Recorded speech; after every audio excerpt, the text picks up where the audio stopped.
Hi everyone, my name is Dr. Scott Schell, and I'm a specialist in the Germanic languages.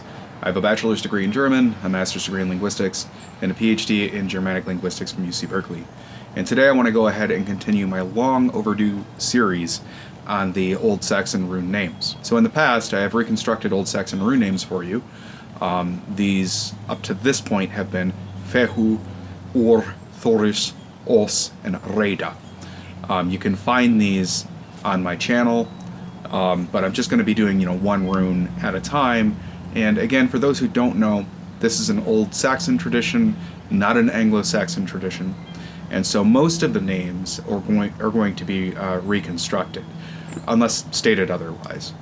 But that really shouldn't be a problem, especially if you are familiar with, for example, the Elder Futhark. The Elder Futhark is actually entirely reconstructed, so that's an entirely reconstructed system.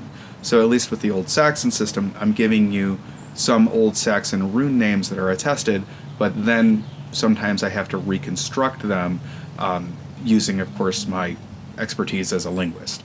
And a lot of these names are actually pretty easy to reconstruct, so if there is an issue and I'm telling you I'm kind of doubtful about it, then of course I'll be transparent in the videos. So today's rune is going to be the K rune. This one actually was not attested in the Old Saxon corpus, so that just basically means the Halion.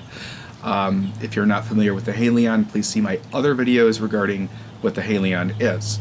But this rune name, or should I say these rune names for the K rune, are actually pretty easy to reconstruct. So I need to make one thing clear first. There's the Old English K rune, which is chain. It's pronounced chain, not cane. And then there's the Old Norwegian and Old Icelandic kaun. These rune names are actually not related at all, and this is kind of evidence, possibly, for runes having multiple names. So if we look at the Scandinavian tradition, we'll see that the rune name is kaun. Kaun, actually reconstructed into proto-germanic, is kaunan, and it means something that is like a sore or a boil, something to do with inflammation, right? Something that's, we'll see in the rune poems that I'm going to read in a second, something that's dealing with some form of sore, right? But in Old English, there's chain, in which case is a torch, and it's most likely a pine torch of some sort, and chain is reconstructed into Proto-Germanic as kênaz. So that's why we have two different rune names. We have kaunan, which pulls from the Scandinavian sources to reconstruct that rune name into Proto-Germanic, and then we have kênaz, which pulls from the West Germanic sources to propose essentially the pine torch. And people have tried to draw semantic comparisons between kaunan and kênaz by saying, well, there's inflammation in kaun, and you have fire dealing with chain because of the torch, and they kind of draw those semantic parallels and go, okay, well, maybe they're somehow semantically related. I don't think it's necessarily needed, really. If you look at what kaun is and the other words that are related to kaun, it kind of becomes obvious that it's related to something that's broken down through like inflammation or a boil or something like that. So if we do look at kaun, we see that it's directly related to English chew. If you speak German, it's directly related to kauen. So that's kind of interesting to think about, right? So if we think about kaun, and it is clearly a rune that is meant to break something down through some sort of sickness or inflammation or sore or boil, and then we think about chewing, right? The word to chew, or kauen in German, what does that mean? It also means to break something down, in a sense. So I think that those words are more closely related to the concept of breaking things down through, in kaun's case, through a sore or a boil. So let's go ahead and look at the Scandinavian rune poems real quick regarding kaun.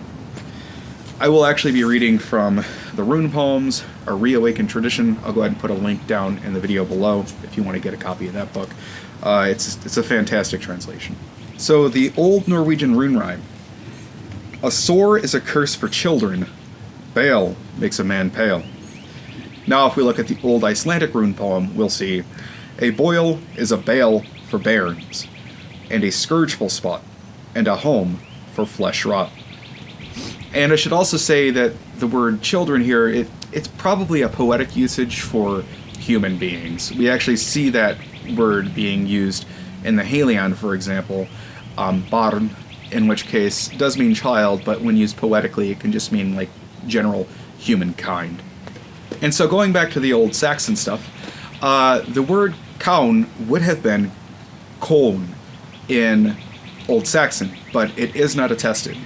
But I can tell you with certainty that's exactly how the rune name would have appeared in the corpus. It's a very common phonological shift of proto-Germanic AU, as we see in proto-Germanic kaunan, going to that long O, and then the A in the end dropping off from proto-Germanic into Old Saxon. So we are left with kaun. And we actually do have this word attested in Middle Dutch, which is of course really close to the Old Saxon speaking areas, in which case is kaun, and it means jaw. So the K rune meant something along the lines of a jaw, at least in the Saxon corpus, right? Because in the Scandinavian corpus it meant something that was like a sore or a boil, but in the West Germanic corpus it has something that's more closely related to the idea of chewing, as I had just explained how the word is related to chew and to German kauen, but then even more it's related to kaun in Middle Dutch, meaning jaw. So it has something to do with the mouth and probably breaking things down that way. So what about the other rune though, the kênaz rune? Well, as I had said before, this shows up as chain in Old English. It does not show up in the North Germanic languages in the Scandinavian tradition.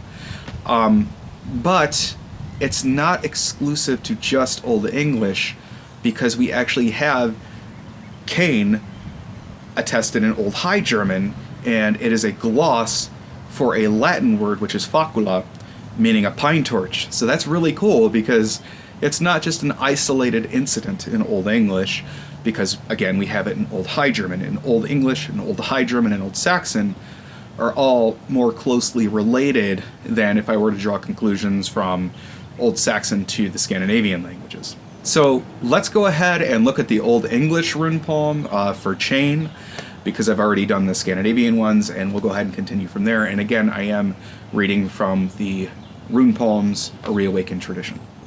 Torch is known by each of the living through its fire, bright and blazing.